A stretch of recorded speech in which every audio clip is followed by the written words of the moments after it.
Terus jadi mikir-mikir, kenapa nggak nyahit sendiri ya gitu begitu ceritanya. awalnya. Jadi dimulai dari 2 mesin jahit di garasi rumah. Harga kita bukan yang termurah terus terang gitu, ya. tapi kita reasonable lah, inovatif harus, karena kalau kita nggak ngikutin perkembangan zaman ya kita ketinggalan gitu. Menjawab kebutuhan customer gitulah. Kalau haji itu kan istilahnya tanggalnya nggak bisa digeser. Nah itu tas kan harus jadi paling tidak 1,5 bulan sebelumnya kan.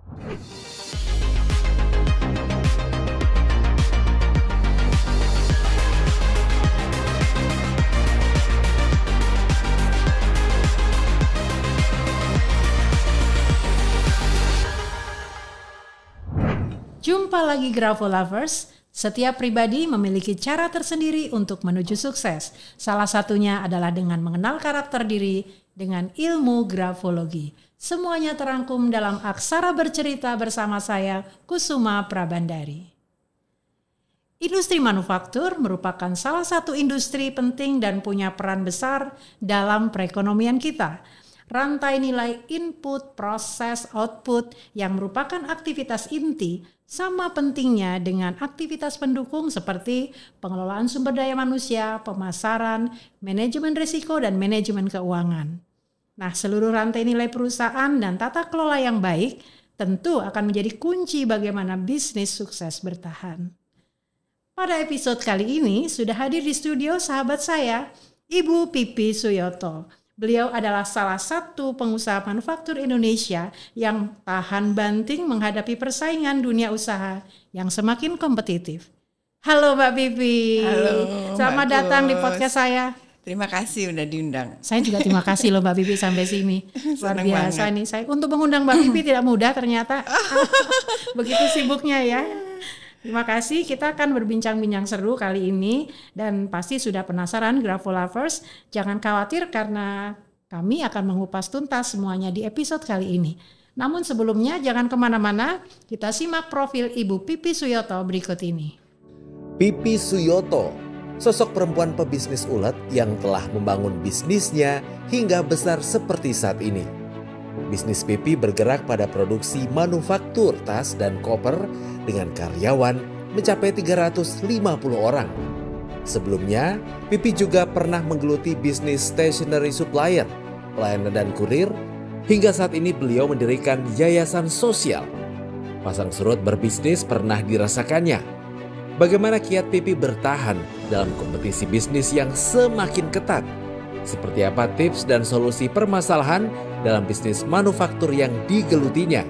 Selengkapnya, kita simak Aksara Bercerita bersama Kusuma Prabandari.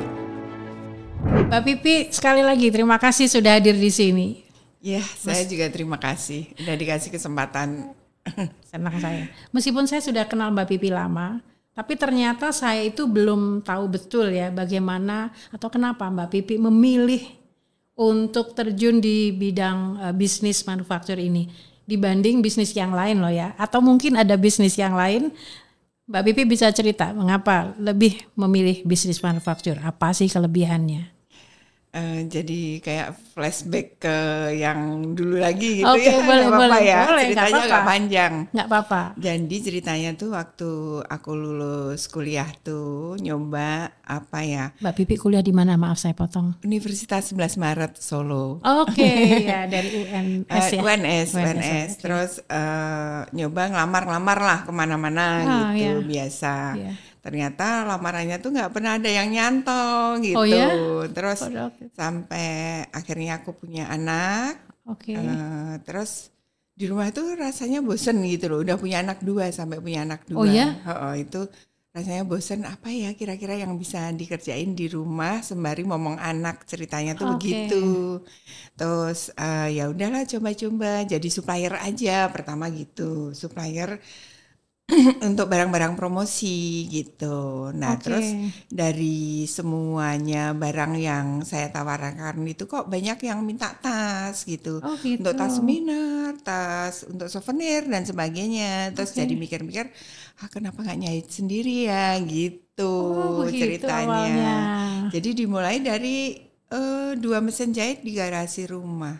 Di garasi rumah? Di garasi rumah, Oke. berani-beraniin gitu. Terus lama-lama kok banyak permintaan gitu, banyak permintaan. Terus jadi kita lebih apa ya, lebih enjoy di situ gitu. Iya. Terus udah dari 2 mesin di garasi, nyewa rumah di depan rumah, diisi Oke. 10 mesin, terus nggak cukup, di sebelahnya lagi nyewa lagi, Makin lebar, makin 20 lebar. mesin, terus nggak cukup lagi ke ruko. Ruko kita 4 ruko di situ diisi 80 mesin.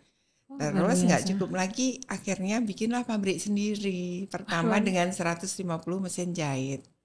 itu kurun waktu berapa lama Mbak Pipi? Dari sejak ide awal Dari tadi sampai tahun akhirnya? 95 ya, Ya, 95 oke. sampai tahun 2000 itu aku punya pabrik sendiri dengan 150 mesin jahit. Oke. 150 mesin jahit. Artinya adalah dari awalnya supplier, kemudian ke manufacturer. Ya begitu. Yang menarik apa manufacturer? Kan resikonya besar ya menjadi manufacturer itu. Ya betul. Tapi kan ada strateginya sendiri-sendiri Oke, ya. iya. Jadi aku tuh dikelilingin sama industri kecil Mm-mm. yang mana mereka itu dijadikan partner gitu. Jadi kalau misalnya kerjaanku sepi, mereka balik ke kampungnya sendiri-sendiri gitu. Oh Tapi begitu. Jadi kalau by project seperti itu, seperti gitu. ya Oh, begitu. Tapi kalau oke. mereka misalkan aku kerjaannya banyak, mereka tarik Oke. gitu ke pabrik. Jadi itu ya strateginya ya. Meskipun bisnis manufacturer itu tidak mudah dan risikonya cukup besar, tapi ada strategi dengan tenaga kerjanya itu ya on off lah begitu ya, Ya tergantung partner project. lah, seperti Namanya partner ya. ya. Oke, iya ya. Tapi Mbak Pipi kalau kita bicara dari rantai nilainya ya, rantai nilai dari bisnis manufacturer yang sekarang kan yang dibuat adalah koper dan tas gitu ya, dari sejak desain, bahan baku dan sebagainya, proses produksi, kemudian quality control. Mbak Pipi bisa cerita nggak bagaimana sampai produk-produk ini juga laku di pasaran dengan kalau tadi disampaikan makin lama kan mesinnya makin Makin banyak ya sampai sekarang, 150 mesin sekarang tadi. sudah 300 lebih. Sekarang sudah 300 lebih mesin. Oke. Ya. Jadi bagaimana Mbak Pipi bisa cerita quality controlnya, kemudian bagaimana proses dari hulu hilirnya dari bahan baku, proses produksinya. Memang kalau PT Huda Rahma itu Namanya PT Huda Rahma Grupindo ya. PT Huda Rahma Grupindo. Itu kan kita menonjolkan jualannya tuh kualitas gitu. Kalau kalau harga kita nggak apa ya, harga kita bukan menjadi ini ya, bukan yang termurah terus terang gitu. Ya. Tapi kita reasonable lah, harganya reasonable dengan barang yang kita produksi, tapi dengan harga yang reasonable seperti itu. Tapi kita utamakan kualitas. Nah, kita itu jaminan 1 tahun quality untuk jahitan. Jadi kalau jadi ada warranty gitu ya? Iya, kalau misalnya jahitannya rusak itu kita perbaiki, terus kita tukar lagi dengan produk yang sama atau ya kita perbaiki seperti itu. Dan itu ternyata memang yang diminati konsumen seperti itu ya, mereka dicari seperti itu. Iya betul. Dan kebetulan kan konsumen aku kan B2B ya, jadi dari perusahaan ke perusahaan. Jadi ya memaintain aja supaya bagaimana konsumen itu puas dengan produk kita. Nah, itu tadi yang saya mau tanya lebih lanjut seperti siapa sebenarnya konsumennya? Apakah industrial business tadi ya B2B atau end user? Jadi ternyata lebih ke B2B ya. Iya, betul. Oke. Ya. Untuk bisa mendapatkan klien atau pembeli B2B tentu tidak mudah ya. Ada ketok pintu. Dari pintu ke pintu sih pertamanya.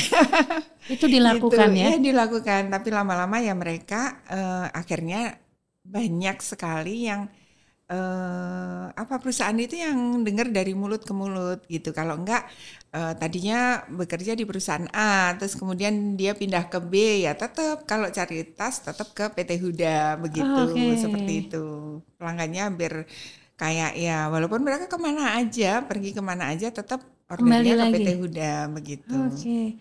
Mbak Pipi tadi disampaikan bahwa yang diutamakan adalah kualitas. Betul. Harga menyesuaikan, Reasonable. terjangkau Ya, terjangkau. reasonable. Oke.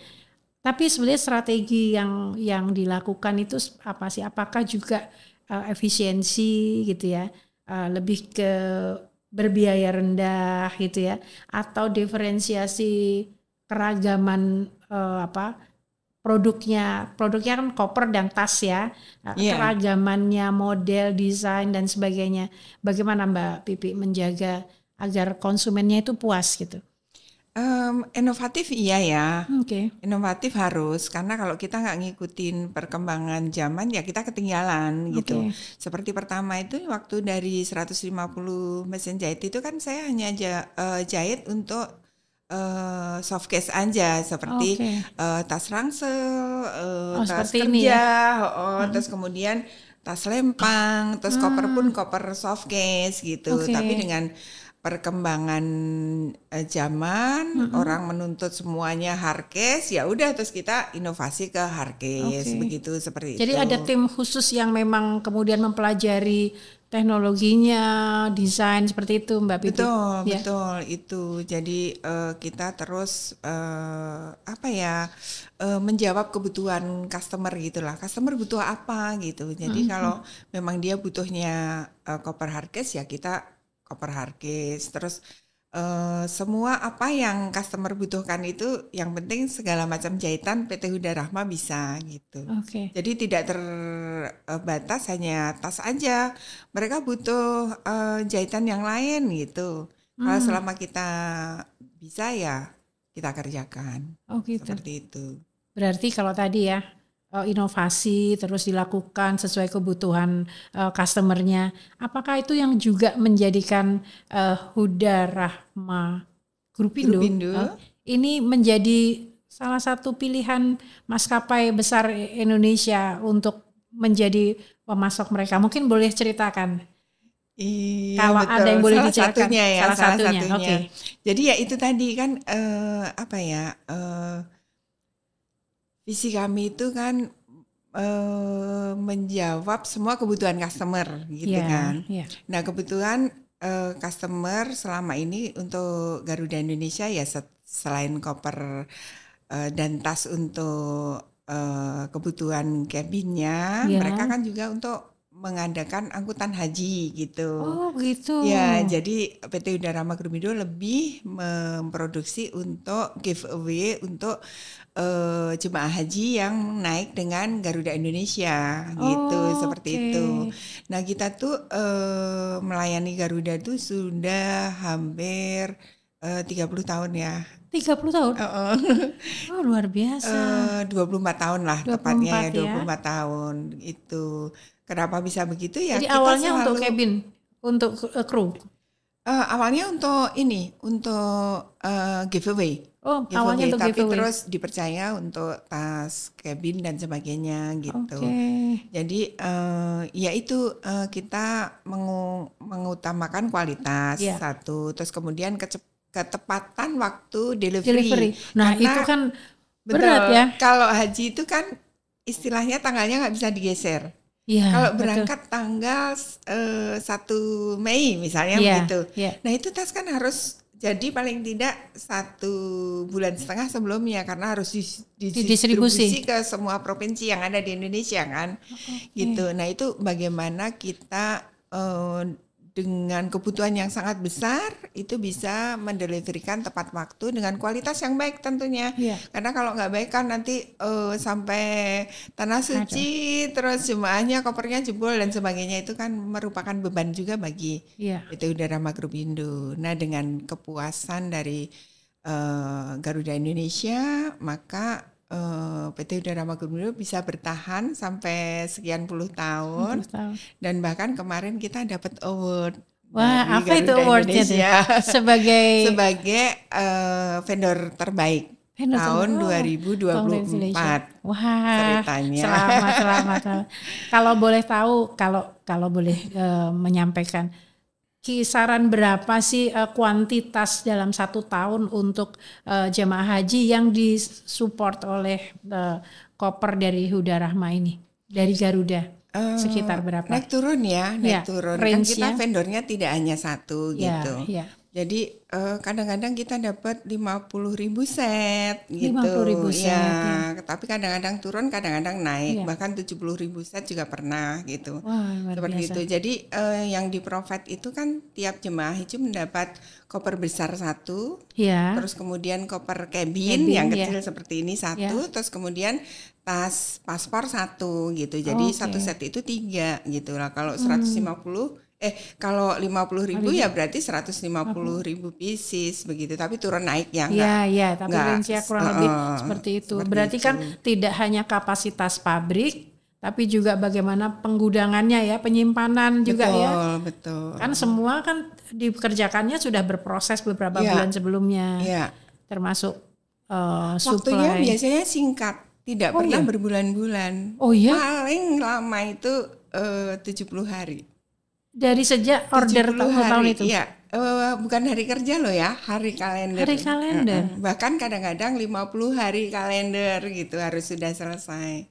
Nah itu kan tantangan tersendiri, tidak semua pabrik mampu mengerjakan itu gitu. Ya, wah luar biasa. 24 tahun dengan kapasitas yang produksi yang cukup besar dan kualitas. Itu tentu membanggakan ya, Mbak Bi, sangat membanggakan. Alhamdulillah. Yang penting bisa melayani customer dengan baik gitu aja. Ya, dan customer tidak komplain ya. Betul, itu dia. Yang sangat penting ya, karena kalau sudah komplain itu nanti kemana-mana tuh ya. Nggak bisa tidur. Nggak bisa tidur ya.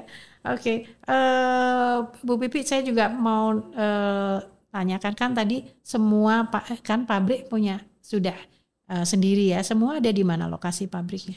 Di Pamulang. Oke, di Jabodetabek ya. Artinya tidak sampai Tangerang keluar Selatan. Di Tangerang Selatan. Oke. Nah, karyawan berapa sekarang? Kalau sedangkan itu tadi kan aku sistemnya partner ya, gitu. Jadi kalau lagi peak pas haji ini seperti ini kan lagi persiapan nih gitu. Kita sampai 400 orang. 400 orang dari mulai tenaga untuk potong, terus jahit, packing, QC, assembling itu sekitar 400 orang. Paling sedikit berapa kepada saat 100 rata-rata. Ya, kalau setelah itu kan low season lagi gitu itu 100 gitu. Apakah ada juga metode-metode atau cara-cara untuk meningkatkan skill mereka ya? Atau mereka sudah datang itu dengan mesin yang tersedia, kemudian mereka bisa menggunakan mesin itu cukup, atau setiap periode tertentu meningkatkan keterampilan mereka, karena mungkin kan produknya ada inovasi baru ya. Betul. Ya. Bagaimana Mbak Pipi untuk meningkatkan skill mereka? Ya, jadi gini, pertamanya sih tukang jahit itu memang dia mempunyai skill yang dasarnya udah ada gitu. Tapi terus kan kita kan memberdayakan juga masyarakat sekitar, seperti ibu-ibu rumah tangga yang nggak ada kerjaan. Itu untuk apa ya? Pertama mereka dijadikan packing dan QC. Kalau itu kan udah ada patternnya ya. Jadi harus yang dilakukan harus begini gitu. Nah nanti dari situ mereka lama-lama belajar ke helper. Helper tuh artinya pembantu tukang jahit. Masang kancing, masang kepala resleting dan sebagainya, motong-motong bahan biar yang jahit itu cepat gitu, potong aksesoris seperti itu, nyiapin. Itu malah bisa orang-orang sekitar ya? Iya, orang-orang sekitar. Dia nggak perlu keahlian khusus. Nah, lama-lama kan dia kan gandengan sama tukang jahit terus. Tandem ya? Tandem. Terus mereka belajar jahit, lama-lama jadi penjahit seperti itu. Jadi upskilling ya. Betul. Nah kalau untuk hardcase ini kita kan teknologinya kan ambil dari negara lain. Mesinnya juga ambil dari negara lain. Nah ya itu bagaimana alih teknologinya? Apakah mendatangkan ahli dari sana. Jadi mendatangkan ahli dari sana, training di orang-orang kita, bagaimana cara menjalankan, merawat mesin dan sebagainya. Sudah mampu baru kita jalankan sendiri. Semuanya ya dari ini tenaga di dalam negeri dan lingkungan sekitar begitu semuanya. Kadang-kadang Mbak Pipi di beberapa industri ya itu karyawan dari yang tidak bisa di upskilling jadi pinter, kemudian Setelah pindah. Nah, pindah ke pabrik lain atau Yeah. perusahaan lain. Nah, ini kan menyangkut juga turnovernya, menyangkut juga bagaimana kebutuhan tenaga kerjanya juga harus terjaga. Apa sih treatment yang dilakukan dan apakah memang turnover terjadi signifikan atau tidak? Alhamdulillah ya di PT Hyundai Rahma Grupindo itu kita udah tenaga kerja itu udah 2 generasi juga gitu. Oh ya? Ya, jadi dari pertama yang ikut saya dari 2 mesin jahit itu, Ya. bagian polanya itu sampai sekarang masih ada. Tapi mereka itu di kampung itu kan memang satu kampung misalnya di Pekalongan atau Tegal atau Cianjur atau Bogor. Itu mereka satu kampung itu memang mereka skillnya itu tukang jahit semua gitu. Oke. Nah kalau mereka pas kita lagi nggak ada kerjaan, itu mereka pulang ke kampungnya, entah sebagai petani, entah mereka jahit kecil-kecilan di rumah dia sendiri gitu. Nanti kalau pas kita ada pekerjaan mereka datang bawa ponakannya, bawa anaknya atau adiknya bekerja jadi malah di kita. Mereka menarik Iya. bukan tertarik keluar gitu ya. Iya. Oke, Dan menarik sekali ini. yang paling saya suka itu mereka nganggap saya bahwa saya itu ibunya gitu.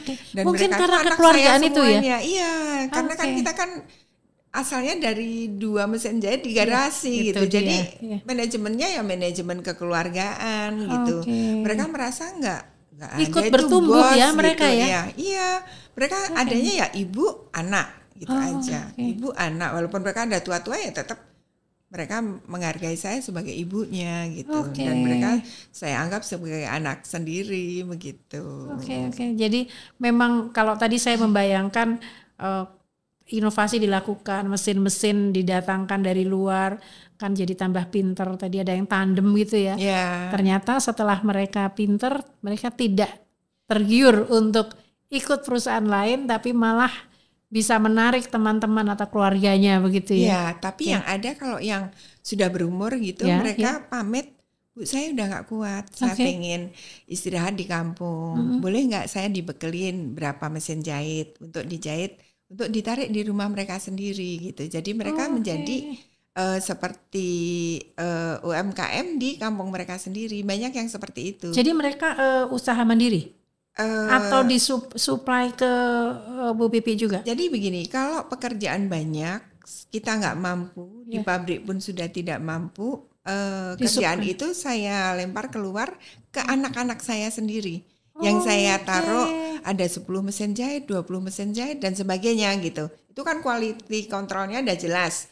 Dan mereka datang store jahitan pun kita QC lagi gitu. Seperti itu. Tapi jadi mereka sudah ngerti ya standar kualitas dari Huda. Sudah paham dan mereka menjadi bos di rumahnya masing-masing kan gitu. Mereka merekrut masyarakat sekitar untuk bekerja di tempat mereka masing-masing gitu. Nah nanti hasilnya di store ke saya. Tapi kalau misalnya lagi saya sepi, enggak lagi tidak cukup untuk dilempar keluar gitu. Ya mereka terima kecil-kecilan. Bahkan mereka sudah yang berkembang dan besar sekali gitu. Oh ya? Tapi mereka tidak pernah lupa saya, tetap nganggep ibu sendiri gitu.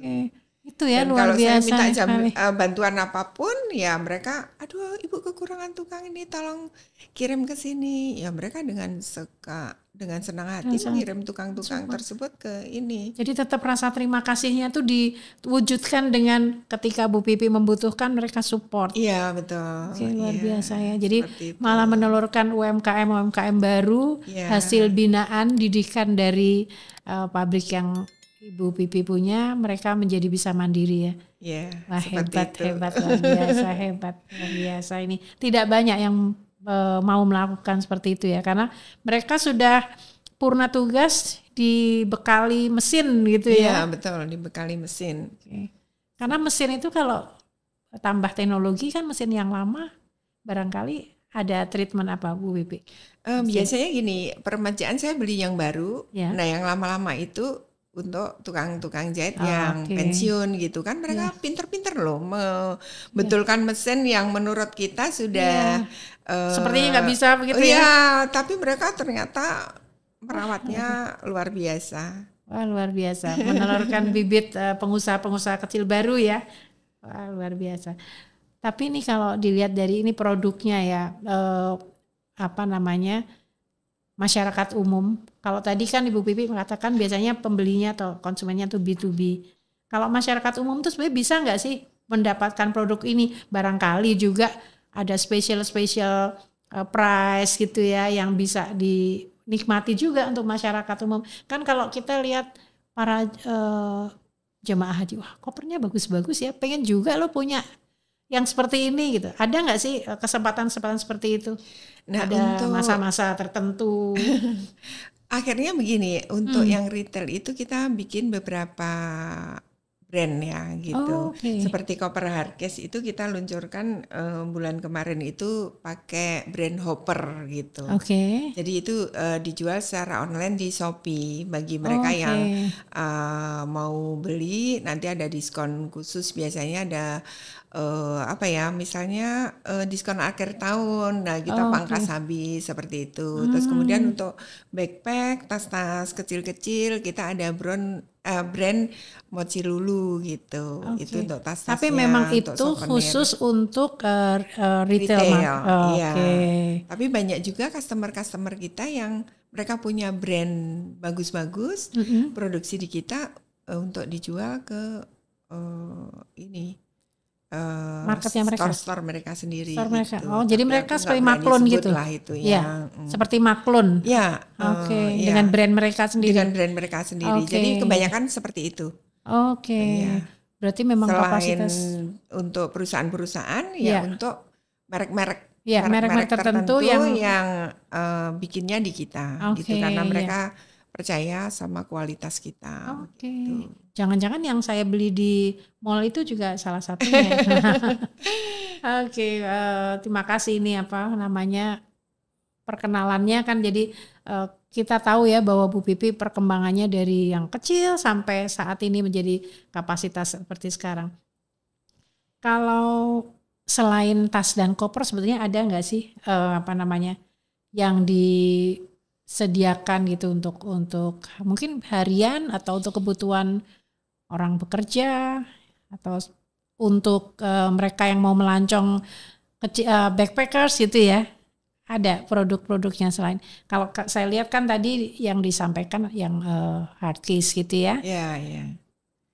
Produk-produk itu tadi yang Mochi Lulu itu. Oh, Mochi Lulu. Itu untuk memang yang lebih simpel ya, lebih kecil.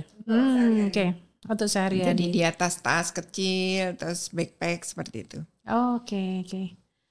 Nah, kalau tidak salah, karena saya kenal Bu Pipi sebetulnya udah agak lama, hanya kita jarang jumpa ya. Saya dulu pernah mendengar Ibu Pipi juga membuat sebuah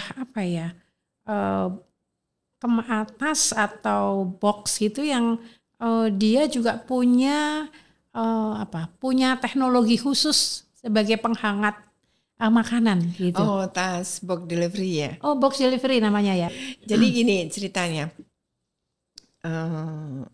PT Udara Magrubindo itu kan main bisnisnya tas. Yeah. Tapi ada perusahaan-perusahaan itu yang dia pesan tas tapi minta dikirim ke cabang-cabangnya di seluruh Indonesia. Nah, kita kirim-kirim. Terus kemudian kepikir, apa kita bikin jasa ekspedisi ya, seperti itu. Tapi tas tadi yang dikirim ke daerah-daerah itu memang tas dengan spesifikasi khusus?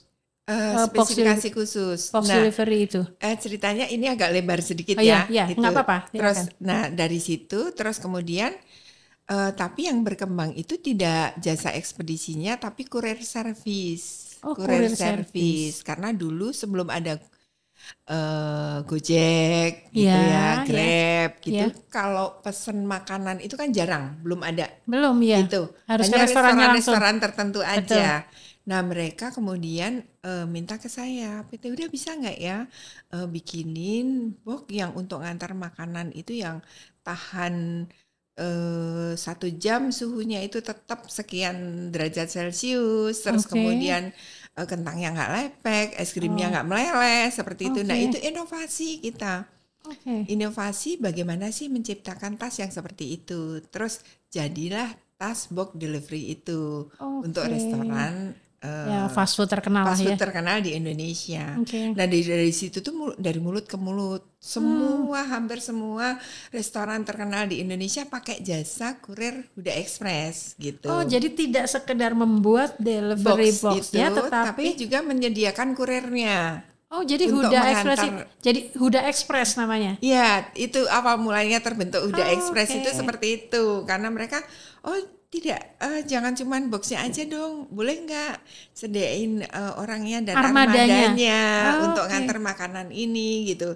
Jadi seperti itu, hampir seluruh restoran terkenal di Jakarta dan di Indonesia waktu itu, karena cabangnya sampai berapa armadanya pada saat itu? Sampai 1.000 lebih. 1.000 pada saat itu. Itu sekitar tahun berapa ya? Tapi terus kemudian kan kegeser teknologi itu yang saya agak kecolongan gitu. Jadi kita nggak menguasai untuk teknologi aplikasi itu, sehingga akhirnya restoran-restoran itu berpartner lah sama dengan perusahaan aplikasi itu, sehingga kita kegeser. Tapi sampai sekarang masih tetap bertahan karena mereka tidak mau 100% tergantung pada platform tersebut kan. Jadi tetap, tapi jumlahnya jauh lebih kecil. Tapi sebetulnya kalau pakai platform yang kita biasa belanja makanan, itu kan mereka kemasannya tidak ada, nggak pakai penghangat ya? Betul itu. Makanya kita tetap dipertahankan restoran-restoran yang concern akan kualitas, ya tetap mempertahankan kita. Jadi kalau dia pakai jasa antar dari restoran, mereka pakai itu. Itu masih Huda Express. Dijamin higienis. Suhunya tetap, terus bahannya itu kita food grade. Jadi misalnya kalau ada makanan kentang yang jatuh ke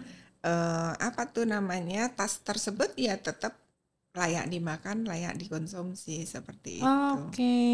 Ini yang harus menjadi concern ya. Karena kalau kita memang dengan aplikasi itu cepat, lebih murah gitu ya. Tapi kan proses pengantarannya kita nggak tahu. Kadang-kadang makanannya dibungkus sama plastik yang tidak ditaruh, dicantolin di bawah kakinya dia gitu kan. Nah itu kan apalagi kalau hujan kena percikan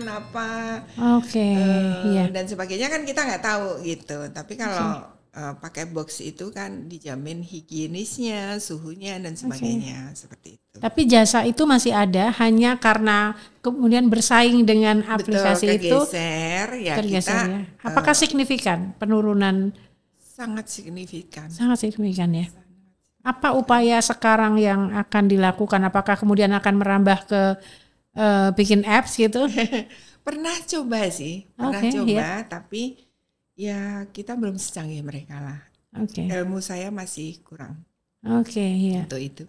Jadi tetap bermitra dengan restoran-restorannya saja ya. Iya. Baik. Itu sebenarnya luar biasa ya. Saya pernah kami semua yang belum masuk era kita pesan makanan lewat apps itu ya selalu kan pesannya ke restoran.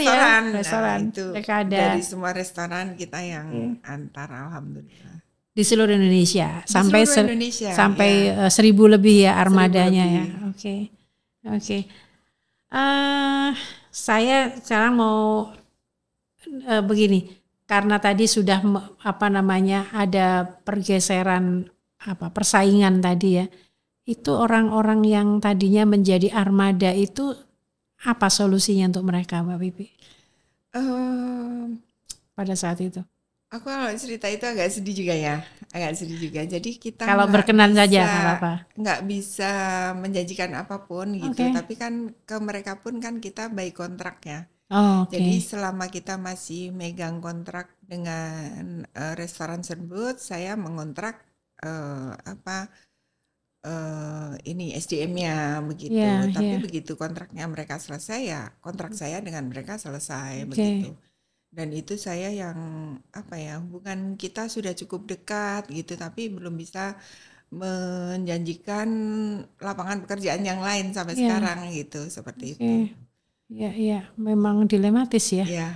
Karena kalau saya lihat dari tadi Ibu Pipi selalu dalam bisnis itu mengawalinya dengan kekeluargaan ya. Betul, ya. Jadi semua karyawannya itu engagementnya tuh sangat erat Betul, ya betul. karena kekeluargaan tadi. Iya.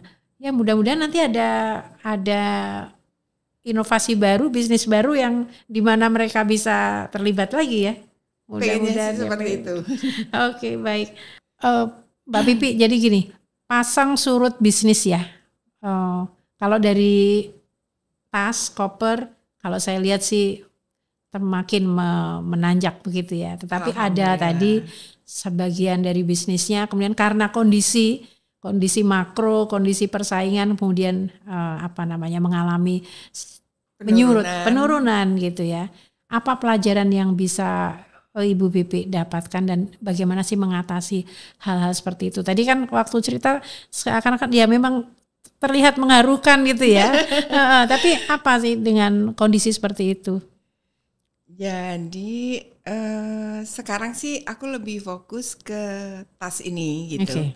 Jadi karena memang aku sudah berumur juga kan, terus sudah mulai pelan-pelan mengalihkan ke generasi kedua gitu.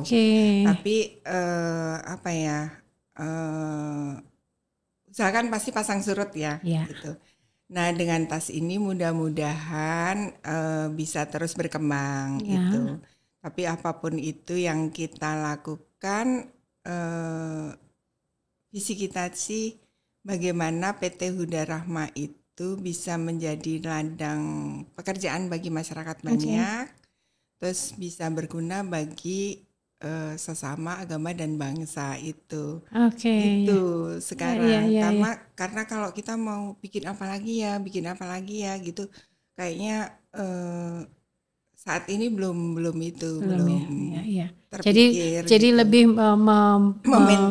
memaintain ya. Yang penting yang ada ini berkembang seperti itu. Lebih. Kalau dari Mbak Pipi sendiri sampai saat ini kunci suksesnya apa menurut Mbak Pipi? Apa perjalanan bertahun-tahun, puluhan tahun ini? Kalau bisa di-sharing ke kita, kunci suksesnya apa sih? Jujur aja. Jadi orang itu harus integritas jujur. Mungkin ya. Ya, karena kalau kita nggak jujur, cepat banget gitu. Ternyata lingkungan kita tuh ngeleng kemana-mana gitu. Iya. Yang ini kenal ini gitu. Jadi lebih kejujuran. Jadi nama baik gitu baik. Ya. Nama baik sama dengan kejujuran fokus sama apa yang kita tekunin gitu. Contohnya kalau tekunin tas ya udah fokus di tas, gimana inovasi supaya kita bisa ngikutin perkembangan zaman supaya nggak kegerus teknologi lagi gitu. Iya. Gitu. Jadi menjaga nama baik dengan tadi ya kejujuran itu ya, karena bagaimanapun network kesana kesini ketemu ya nanti kalau tidak nama baik tidak dijaga itu risikonya terasa ya besar ya. Karena terus terang PT Huda itu bisa berkembang ya lebih dari mulut ke mulut sih. Gitu. Dari mulut ke mulut. Tidak beriklan. Hampir tidak beriklan. Nah sekarang ada Dinda generasi kedua yang melanjutkan, baru mereka mami nggak bisa begini, ini terlalu konvensional gitu. Jadi mereka mulailah beriklan melalui IG, TikTok gitu-gitu. Jadi sekarang bisnis ini memang karena bisnis keluarga, Ibu Pipi menurunkan pada generasi kedua. Sudah ada yang meneruskan. Alhamdulillah. Dan semakin agresif ya. Agresif. Termasuk hopper mochi lulu yang dijual ke retail itu idenya dari Dinda gitu. Kalau ini baru kan kita kan cuman B2B aja gitu. Terus ya ayo coba bikin brand sendiri gitu. Tapi artinya bahwa itu berkonsekuensi pada kapasitas produksi yang harus meningkat. Gitu ya. Kemudian ya kan kalau pemasarannya udah ke retail berarti harus siap produk hampir setiap saat ya. Itu kita harus punya stok. Iya. Itu apakah generasi kedua sudah juga siap sampai sejauh itu? Alhamdulillah. Sejauh mana Ibu Pipi mendampingi generasi kedua itu? Apakah sudah bisa dilepas atau tandemnya seperti apa? Bertahapnya seperti apa? Mungkin kan ini begini Mbak Pipi, kalau saya kalau kita mengingat sejarah-sejarah atau cerita-cerita para pengusaha ya. Pengusaha ketika mereka merintis, tumbuh gitu, kemudian diteruskan pada generasi berikutnya, itu ada juga yang sukses, ada juga yang tersendat-sendat, ada juga yang fail ya, gagal ya. Nah, bagaimana Mbak Pipi mendampingi mereka, mendampingi penerusnya ini sehingga suksesi berjalan lancar dan kemudian bisnis juga bertumbuh gitu. Perlu berapa lama sih mendampingi sampai bisa mandiri seperti itu? Cukup lama ya, hampir nggak kerasa itu hampir 8 tahun ya. Oh 8 tahun ya? Hampir 8 tahun. Jadi pernah pas lulus kuliah itu Dinda nggak mau join gitu. Dia merasa aku bisa kok kerja di tempat lain gitu. Oke. Sayang ilmunya begitu-gitulah. Nah dibiarin dulu gitu, dibiarin dulu. Terus setelah dia malang melintang baru ternyata kayaknya kerja di Mami lebih menjanjikan gitu. Okay. Nah dari situ ya dia mulai dari karir paling bawah, mulai dari marketing. Dari marketing cari customer dulu deh gitu. Karena kan bisnis ini jiwanya, jantungnya itu ada di marketing. Iya, kalau nggak ada jualan kan kita mau produksi apa gitu.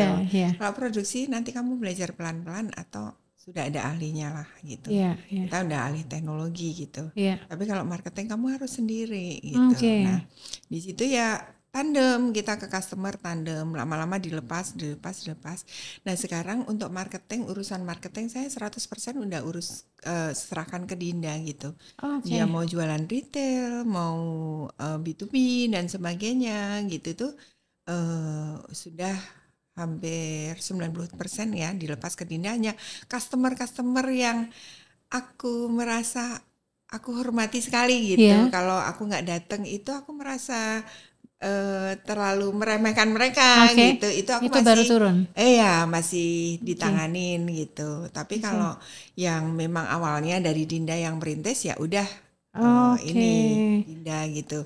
Nah saya hanya support untuk kontrol produksi, walaupun produksi juga sudah mapan ya, sudah ada ahlinya, sama masih dampingin untuk keuangan gitu aja.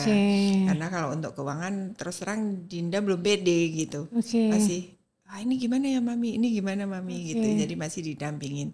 Tapi suatu saat nanti ya pelan-pelan akan dilepas dan mudah-mudahan adiknya nanti kalau udah lulus juga mau bantuin kakaknya jadi lebih gitu kuat ya biar ada bagiannya lah gitu seperti itu. Harapannya sih seperti itu. Ya mudah-mudahan ya karena mudah-mudahan bisa berjalan dengan mulus dan visi awal, yang penting kan itu ya. Visi awal dari pendiri atau founder itu tetap terjaga seperti itu ya. Bahwa nanti akan ada perkembangan misinya, perkembangan strategic plan-nya, itu perkembangan zaman itu sangat berpengaruh gitu ya. Tapi kan kalau saya tadi lihat bagaimana awalnya Bu Pipi membangun bisnis ini dengan kekeluargaan itu bisa tetap terjaga ya. Karena kan karyawan tuh juga merasa engagement dengan founder bisa diteruskan nggak ini engagementnya dengan penerus gitu. Iya.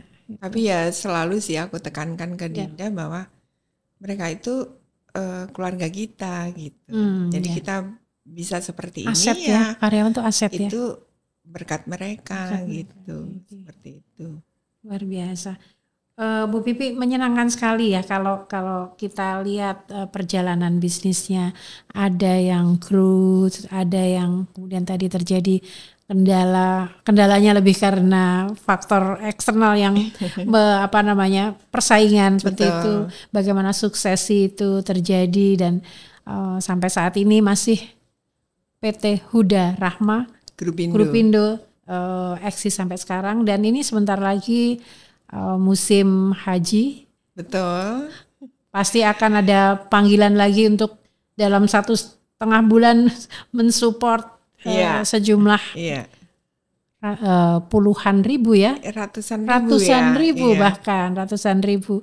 Itu luar biasa. Mudah-mudahan semua berjalan lancar. Amin. Saya senang sekali Bu Pipi menceritakan ini karena Grafo Lovers ini yang nonton kan dari berbagai macam segmen ya, bisa mendapat banyak pelajaran dari Bu Pipi dan yang jelas adalah berita baiknya kalau ingin dapat produk bagus dengan harga yang reasonable, nanti boleh komen ya di di podcast ini nanti. Bisa ya. Oke, terima kasih Bu Pipi. Jadi saya sudah mengakhiri sesi bincang-bincang kita tentang bisnis Ibu Pipi. Tapi karena ini adalah podcast grafologi, jadi seperti janji saya juga, kita akan ngobrol pada segmen berikutnya mengenai grafologi, yaitu analisis karakter manusia melalui tulisan tangan. Kenapa saya juga ingin sharing ini kepada Ibu Pipi, karena Ibu Pipi pasti juga ingin mengenal orang lain, teman-teman, timnya seperti apa, dan seperti yang sekarang ini sudah dikenal dari mereka, akan lebih mengenal lagi karena bisa mengetahui karakternya. Tapi sebelum mengenal orang yang lain, kita kenalan dulu dengan Bu Pipi melalui tulisan tangannya. Mohon izin. Ya, kita akan lanjutkan ke sesi berikutnya, grafologi.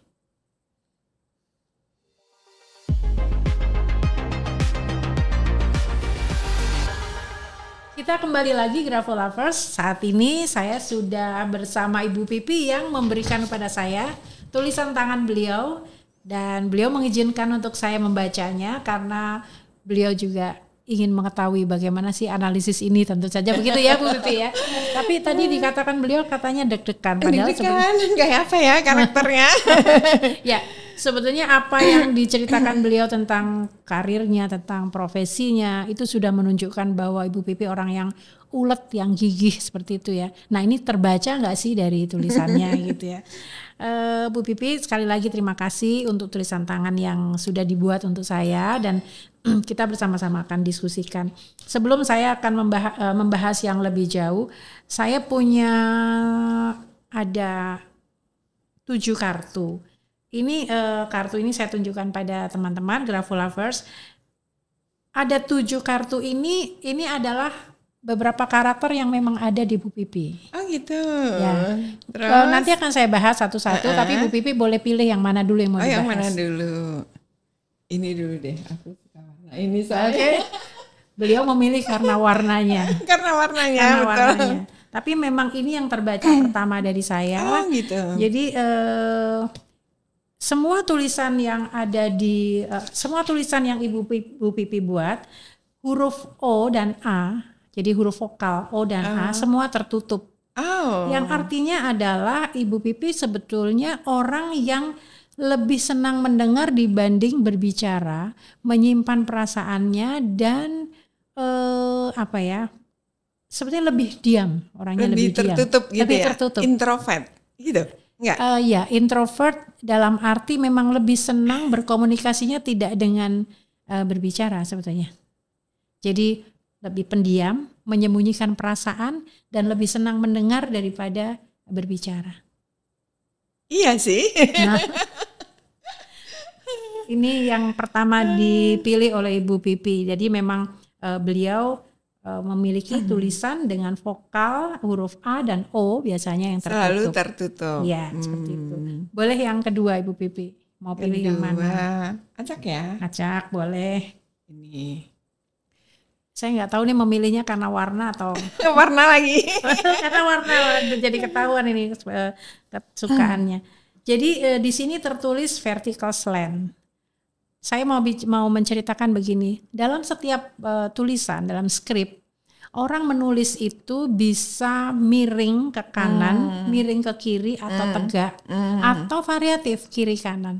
Seperti halnya kalau kita dalam gestur dalam kita berbicara. Ada orang yang gaya bicaranya ketika bertemu orang lain itu maju ke depan, bahwa dia menunjukkan perhatian, ramah seperti itu ya. Ada yang menarik ke belakang, gitu. Ada juga yang tegak gitu ya. Kalau dalam tulisan tangan, slant atau kemiringan itu ada 3 tadi. Nah, dalam tulisan Ibu Pipi, vertical slant, tulisannya itu tegak. Ya. Ini menggambarkan bahwa penulisnya atau Ibu Pipi adalah orang yang punya konsentrasi yang baik. Kemudian juga mau menerima saran, kemudian dia juga bisa mengatur emosi, tidak memihak dan objektif. Nah, kalau merespon hal-hal yang merespon hal-hal informasi yang datang, beliau selalu merespon dengan logika bukan dengan perasaan. Sehingga kalau ada emergensi, jadi ada hal-hal yang emergensi, beliau menghadapinya dengan lebih kalem, tidak emosional. Begitu. Alhamdulillah. Alhamdulillah. Okay. Sekarang boleh dipilih yang berikutnya. Berikutnya ya, apa aja ya? Boleh. Kalau ini sudah nggak bisa pilih warna ya, adanya tinggal ini. Oke. Tertulis di sini adalah concentration atau beliau adalah orang yang kenapa konsentrasi ini menjadi karakter yang terlihat menonjol. Karena di sini Ibu Pipi menulisnya itu hurufnya kecil, ya, tetapi bisa dibaca. Huruf yang dibuat beliau untuk middle zone. Jadi saya mau cerita dulu nih sebelumnya.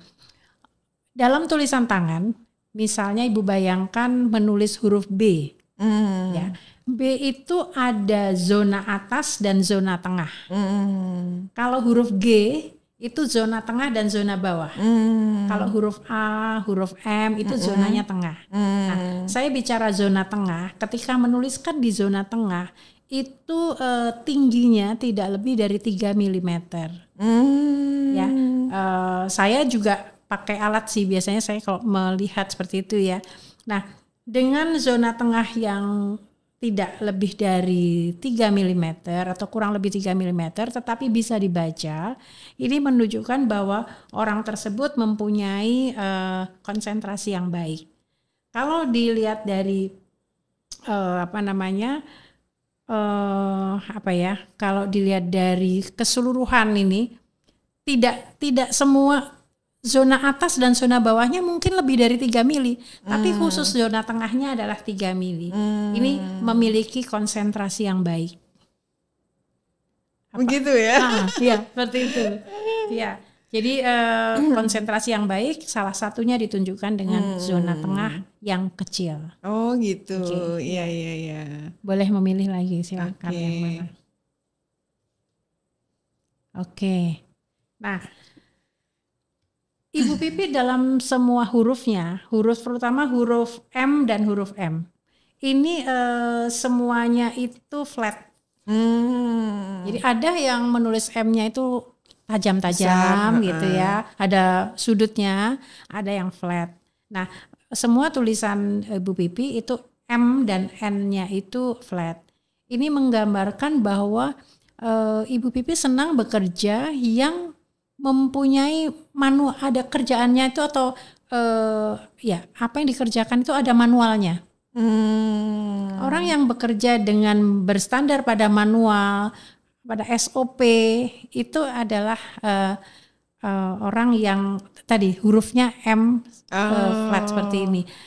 Saya jadi tadi agak teringat mengapa dalam belasan tahun bahkan mungkin puluhan tahun dalam berbisnis Ibu hanya fokusnya pada B2B ya pemasarannya ya. Tetapi nanti kalau penerusnya dia lebih senang pada perluasan market yang itu ya seperti itu. Nah, barangkali dia akan mempunyai huruf yang berbeda.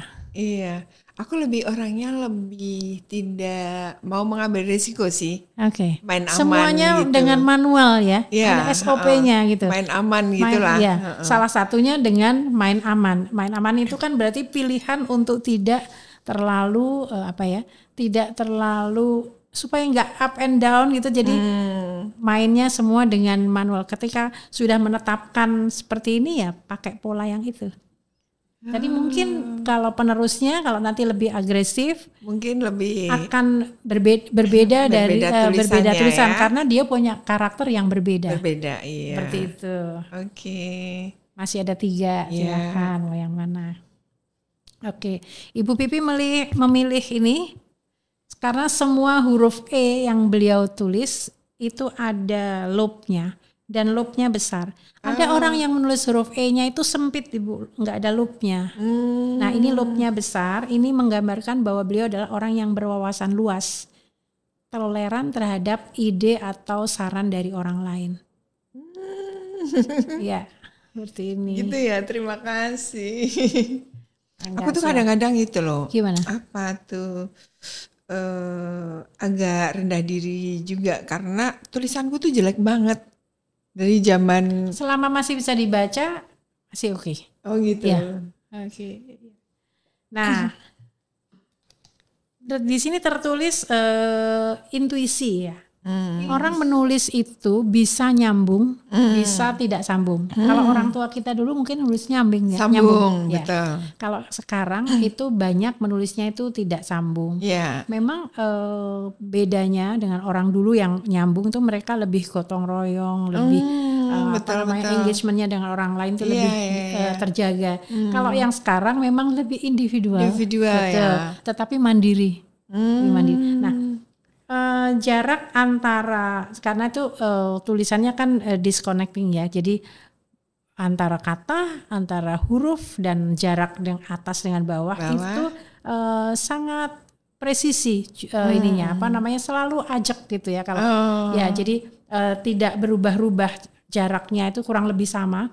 Ini menggambarkan orang ini mempunyai intuisi. Jadi intuisinya tajam. Gitu. Ya, intuisinya tajam. Karena ada yang meskipun dia berjarak, tetapi jaraknya itu tidak konsisten. Nah, kalau yang jaraknya itu konsisten, dia memiliki intuisi yang tajam. Oke. Iya. Terima Masih kasih. satu, tidak ada pilihan lagi. Terakhir. Nah, ini untung diambil terakhir oleh Bu Bibi. Kenapa saya mengatakan untung terakhir? Karena secara umum orang yang menulis huruf T dengan bar yang lepas dari batangnya itu daydreaming. Orang yang jadi dia itu senangnya cuma pengen punya angan-angan yang terlalu tinggi tapi sulit dicapai. Tetapi saya hanya menemukan ini dalam 3 huruf yang Ibu Pipi. Artinya begini, kalau dia semua tulisannya, skripnya itu semua T-nya, barnya itu lepas dari batangnya, maka dia hanya seorang pemimpi. Tetapi karena saya hanya menemukan 2 atau 3 dari huruf T ini lepas dari batangnya, barnya lepas dari batangnya, sesekali Ibu Pipi memang pemimpi. Yeah. Jadi masih bagus, artinya orang punya mimpi tinggi, tetapi dia kemudian kembali ke realita bahwa apakah mimpi itu bisa terrealisir atau tidak. Tetapi Ibu Pipi masih punya mimpi, barangkali berkaitan dengan bagaimana meneruskan suksesi kepada penerusnya. Masih ada sih mimpi-mimpi yang belum terlaksana gitu. Ya. Tetapi mimpi yang belum terlaksana itu kalau saya lihat ya benar masih ada, dan kemudian dia tidak muncul di setiap huruf T. Karena agak bahaya memang kalau semua huruf T terlalu itu lepas. Gitu. Jadi hanya pemimpi saja. Hanya pemimpi saja. Seperti itu. Jadi ini untung diambilnya terakhir karena saya mau mengatakan bahwa sesekali beliau masih mempunyai mimpi-mimpi yang masih ada yang masih diangan-angan, jadi lepas, belum tercapai. teraih seperti itu. Ya. Oke, ini tadi kita sudah bermain kartu, tetapi selain itu saya juga akan menyampaikan ada analisis lain dari tulisan Ibu Pipi. Saya akan bicara mengenai margin. Jadi kalau kita lihat bagaimana Ibu Pipi menulis, Ibu Pipi menempatkan tulisan dalam kertas ini layout ya. Kalau kita bicara margin itu seperti halnya kita bicara layout. Jadi ada selembar kertas, kemudian dia menempatkan tulisan di mana? Mau agak mepet ke kiri, mepet ke kanan, atau ke atas atau ke bawah. Nah, kenapa kita penting membahas mengenai margin? Karena margin dalam tulisan itu berkaitan dengan motivasi seseorang dalam mencapai tujuan, dan juga bagaimana apakah dia bersandar pada masa lalu, apakah dia sudah tidak tersandera oleh masa lalu, bagaimana dia mencapai tujuan, meraih masa depan, dan bagaimana pola komunikasi dia. Nah, dalam tulisan Ibu Pipi ini saya melihat margin kiri dan margin atas, nanti saya akan tunjukkan di video. Margin kiri dan atas itu lebar. Margin atas yang lebar itu menggambarkan bahwa beliau orang yang punya atensi pada orang lain dan juga komunikatif dan rendah hati. Aduh. Kalau dari tadi saya melihat bagaimana beliau mengawali bisnis dengan semua karyawannya itu menjadi keluarga sampai bisa ke generasi berikutnya juga, ini kan terlihat ya bagaimana atensi beliau pada orang lain. Ternyata itu juga tergambar dengan menulis itu tidak memulai dengan terlalu ke atas, tetapi lebar margin atasnya. Kemudian margin kiri itu juga lebar, bahkan kalau saya lihat lebarnya lebar sekali dan lebar sekali dan melebar. Ya. Kalau lebar seperti ini, saya melihat bahwa Ibu Pipi tidak tersandera oleh masa lalu. Barangkali ada hal-hal masa lalu yang memang ingin ditinggalkan sehingga dia memilih untuk lebih fokus ke masa depan. Betul. Seperti itu ya. Seperti itu, dan kemudian kembali lagi komunikatif dan rendah hati, atensi pada orang lain. Nah, kalau komunikatif tadi kan kita waktu bicara pertama kali pendiam ya. Nah, pendiam itu orang yang pendiam tidak berarti dia tidak komunikatif. Jadi kalau pendiam itu dia hanya tidak berkomunikasi secara verbal, tetapi komunikatif itu bisa dengan berbagai macam cara. Seperti itu. Nah, jadi margin kiri yang lebar ini sangat dia maju dari masa lalu. Dia tidak tersandera dengan masa lalunya, mampu berpikir jelas. Kembali lagi, baik hati dan peduli pada orang lain. Nah, semakin melebar, ini kemurahhatiannya semakin besar. Oh gitu. Seperti itu. Tapi jangan lebar banget gitu ya. Lebar nanti lama-lama ya. nulisnya sedikit. Oke. Nah, tetapi kalau kita perhatikan di margin kanannya, di batas kanannya itu sempit. Selalu mentok. Ya, iya, mentok terus ya turun ke bawah. Ya. Udah selesai turun ke bawah. Nah, ada orang yang belum selesai idenya, dia berpindah ke baris berikutnya. Ada yang begitu, ada yang maksa-maksa gitu ya. Nah, sebaiknya kalau sudah habis kertasnya dipindah ke baris berikutnya. Jadi tidak nabrak. Karena margin kanan yang sempit ini menggambarkan sekali lagi dia orang yang komunikatif dan dia berani menghadapi masa depan. Oh gitu. Ya pebisnis ya. Oke. Nah, sekarang saya akan masuk ke baseline. Baseline itu garis dasar ya. Sebetulnya garis dasar seseorang dalam menulis itu menggambarkan produktivitasnya. Ini yang menarik bagi saya adalah saya tadi sempat menanyakan Bu Pipi waktu menulis ini dalam keadaan seperti apa. Karena sebenarnya awalnya secara umum saya lihat garis dasarnya itu cekung. Jadi dari begini terus turun terus naik lagi. Ya. Secara umum seperti itu. Ini menggambarkan orang yang mampu mengatasi kelemahan. Dia seorang pejuang karena dia dari turun kemudian dia berusaha mencapai untuk menjadi seorang good finisher. Jadi dia ingin mencapai hasil selesai, pekerjaannya selesai, good finisher. Dan dia juga pekerja keras, ingin mencapai tujuan. Tetapi ada catatan di sini. Saya tidak tahu ketika menulis ini sedang dalam perasaan seperti apa. Karena di bagian-bagian beberapa bagian, terutama di bagian awal menulis, ini garis dasarnya turun. Ini menunjukkan sedang gelisah dalam secara temporary. Ada kegelisahan emang lagi was-was sih. Lagi was-was. Kondisinya lagi was-was gitu. Ada kegelisahan temporary, kemudian dia juga sedih atau khawatir pada hal-hal tertentu yang sifatnya tidak permanen. Khawatir sih. Nah, ini terbaca di sini. Oh gitu. Jadi pertama ya. itu terlihat sekali bahwa ini baca dari situ. Ini sedang situasi sedih. Pada saat aku nulis itu aja kebaca ya di situ ya. Wow, jadi keren. sedang ada kesedihan, kekhawatiran, tapi sifatnya temporer. Kenapa temporer? Karena di bagian bawah dia mulai cekung. Sehingga tadi yang saya katakan dia berusaha untuk mencapai finish gitu. Seperti itu. Jadi pada waktu menulis memang begitu ya. Ada rasa di awal pada saat itu. Was-was, ada beberapa pekerjaan yang belum pasti, ada deadline udah itu dipaksa yang sama harus, saya untuk menulis gitu ya. Enggak gitu sih. Oke. Ya, Seperti tapi itu. mudah-mudahan ini Lebih ke pekerjaan. ya. Lebih ke Ya. pekerjaan. Jadi makanya saya tidak mengatakan bahwa ini secara permanen. Karena apa?